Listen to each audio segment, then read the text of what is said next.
আমার প্রিয় ভাই আপুদের কাছে একটাই রিকোয়েস্ট, আমার ভিডিওটিতে একটা লাইক দিয়ে কন্টিনিউ করবেন। দেখেন আমার পিঠাগুলি কিন্তু ভাজা হয়ে গেছে, অনেক সুন্দর একটা লুক এসেছে। এটি কিন্তু অনেকটাই খাস্তা হয়েছে, মসমসা হয়েছে মাশাআল্লাহ। এটি দেখতে যেমন লোভনীয়, খেতে কিন্তু মাশাআল্লাহ অনেকটাই দুর্দান্ত ছিল।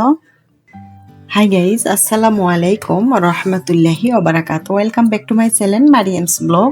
আপনারা সবাই কেমন আছেন? আশা করছি যাই যেখানেই আছেন অনেক ভালো আছেন। আমরাও আল্লাহর রহমতে অনেক ভালো আছি। আজকে হচ্ছে আমি নতুন একটা নাস্তা রেসিপি নিয়ে আসছি। আজকে আমি এই তো দেখেন চাল হচ্ছে ভিজিয়ে রাখছিলাম রাত্রে। এই চাল দিয়ে হচ্ছে আজকে আমি একটা পিঠা তৈরি করব। চালগুলি এখন ভালো করে ব্লেন্ডার করে নিব। ব্লেন্ডার করা হয়ে গেছে, এখন আমি একটা ফ্রাই প্যানে দিলাম। আমি একটা সুন্দর একটা ডো তৈরি করে নিব। এটি অনবরত নাড়তে হবে যেন দলা পেটো না যায়। আমি একটু হালকা একটু লবণ দিয়েছি, আর কোনো কিছুই অ্যাড করি নাই। এখন ভালো করে নেড়ে চেড়ে সুন্দর একটা ডো করে নিয়ে আসছি। ডোটা কিন্তু আমার অনেক সুন্দর সফট হয়েছে। আমি কিছুক্ষণ হচ্ছে ঢেকে রাখছিলাম। পারফেক্ট একটা ড্র হয়ে গেছে। এখন আমি এটি নামিয়ে রেস্টে রাখবো। আর এই পিঠাটি তৈরি করতে যে হচ্ছে পুলটি দেব আমি, এটি হচ্ছে গরুর মাংস। কালকের আমার রান্না করা ছিল, সে মাংস আমি ভালো করে একটা পুল তৈরি করে নেব। একটা ফ্রাই প্যান বসিয়ে দিয়েছি পেঁয়াজগুলি কিন্তু দেখেন আমার কিন্তু ভাজা হয়ে গেছে। এই পর্যায়ে হচ্ছে আমি দিয়ে দিব কাঁচামরিচ আর হচ্ছে গাজর। তারপরে ভালো করে হচ্ছে পেঁয়াজের সঙ্গে আমি হালকা একটু ভেজে নিব। যাই হচ্ছে কালকের হচ্ছে আমার মাংস ছিল, গরুর মাংস। যে মাংসগুলি এর মধ্যে দিয়ে দিলাম। আমি ছোট ছোট করে টুকরো টুকরো করে কেটে নিয়েছি। সবগুলি উপকরণ এখন ভালো করে হচ্ছে আমি একটু কষিয়ে নিব। তো মাংসগুলি হচ্ছে আমার সব মশলা বাটি দেওয়া আছে। আমি বিশেষ করে বেশি কিছু মশলা অ্যাড করব না, একটু হালকা একটু লবণ দিব আর হচ্ছে একটু জিরার পাউডার দিব অল্প একটু গোলমরিচের পাউডার দিলাম, একটু জিরার পাউডার আর হচ্ছে দিয়ে দিলাম স্বাদ মতো একটু লবণ। আর কোনো মশলা আমি এখানে অ্যাড করব না।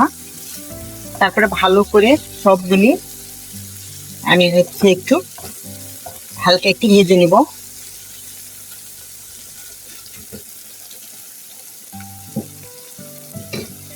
এই পিঠাটি কিন্তু খেতে অনেকটাই দুর্দান্ত হয়, মজা।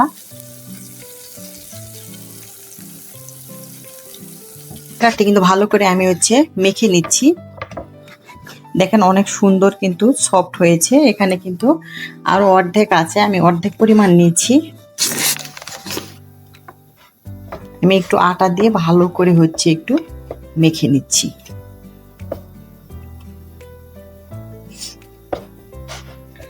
তো দেখেন মেখে নেওয়া কিন্তু আমার হয়ে গেছে। দেখেন অনেক সুন্দর হয়ে গেছে, সফট। এখন এটি বড় করে একটু রুটি বেলে নিব। আমি পিঠাগুলি যেভাবে তৈরি করব সে শেপ করে হচ্ছে আমি কেটে নিলাম। এখন এর মাঝ বরাবর হচ্ছে এরকম করে আমি দিয়ে দিচ্ছি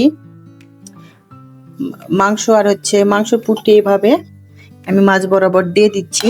মাথা হচ্ছে আমি ভালো করে চেপে আটকিয়ে দিব। আমি এভাবে চেপে হচ্ছে আটকে দিচ্ছি। দেখেন আমি কিন্তু এভাবে একটা রোল তৈরি করে তারপরে এরকম কাঁটা চামিচ দিয়ে একটু হালকা একটু ডিজাইন করে নিচ্ছি।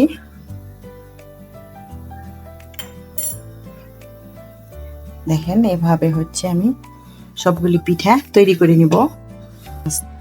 এই তো সবগুলি পিঠা কিন্তু আমার তৈরি হয়ে গেছে। এখন আমি এগুলি ভেজে নিব। এটা একটা ফ্রাই প্যান বসিয়ে দিলাম, দিয়েছি পরিমাপ মতো তেল। তেলটা কিন্তু হচ্ছে আমার গরম হয়ে গেছে। আমি একটা করে এখন পিঠা এর মাঝে দিয়ে দিব। বিসমিল্লাহির রহমানির রহিম। এই মাংস পিঠা কিন্তু দেখতে যেমনটাই লোভনীয়, খেতে কিন্তু মাশাআল্লাহ অনেকটাই দুর্দান্ত হয়। এভাবে সবগুলি হচ্ছে আমি দিয়ে দেব।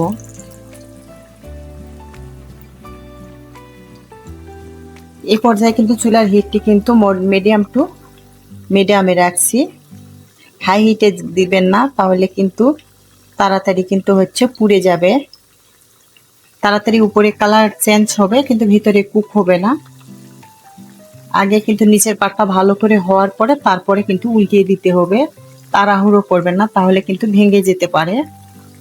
এত দূর এসেও যারা আমার ভিডিওটিতে একটা লাইক দিতে ভুলে গেছেন বা এখনো লাইক দেন নাই, প্লিজ আমার প্রিয় ভাই আপুরা একটা লাইক দিয়ে দিবেন। আর আমার ভিডিও কোনো এক অংশ যদি ভালো লেগে থাকে তাহলে বন্ধুদের সঙ্গে শেয়ার করে দিবেন। আমার এরকম সহজ সহজ রেসিপি পেতে আমার চ্যানেলটি সাবস্ক্রাইব করে সবাই আমার পাশেই থাকবেন। যারা এই কাজগুলি করেছেন সবাইকে অসংখ্য অসংখ্য ধন্যবাদ। আমি এখন এগুলি ধীরে ধীরে হচ্ছে উল্টিয়ে দিচ্ছি। এক পাট কিন্তু হয়ে গেছে, এখন উপর পাট হচ্ছে আমি উল্টিয়ে দিচ্ছি। ভালো করে এপিট উপিট করে এগুলি আমি মশমশা করে একটু ভেজে নিব। দেখুন এখনো কিন্তু হয় নাই। আমার পিঠাগুলি কিন্তু ভাজানো হয়ে গেছে, দেখেন অনেক সুন্দর একটা কালার আসছে। আমি এখন সবগুলি পিঠা এখন উঠিয়ে নিব। আজকের ভিডিওটি আমার এই পর্যন্ত আপনারা সবাই ভালো থাকবেন, সুস্থ থাকবেন, এই দোয়াই করি। আমাদের জন্য দোয়া করবেন। আসসালামু আলাইকুম ওয়া রাহমাতুল্লাহি ওয়া বারাকাতুহু। আবার আসবো নতুন একটা রেসিপি নিয়ে। এই পর্যন্ত সবাই ভালো থাকবেন। আল্লাহ হাফেজ।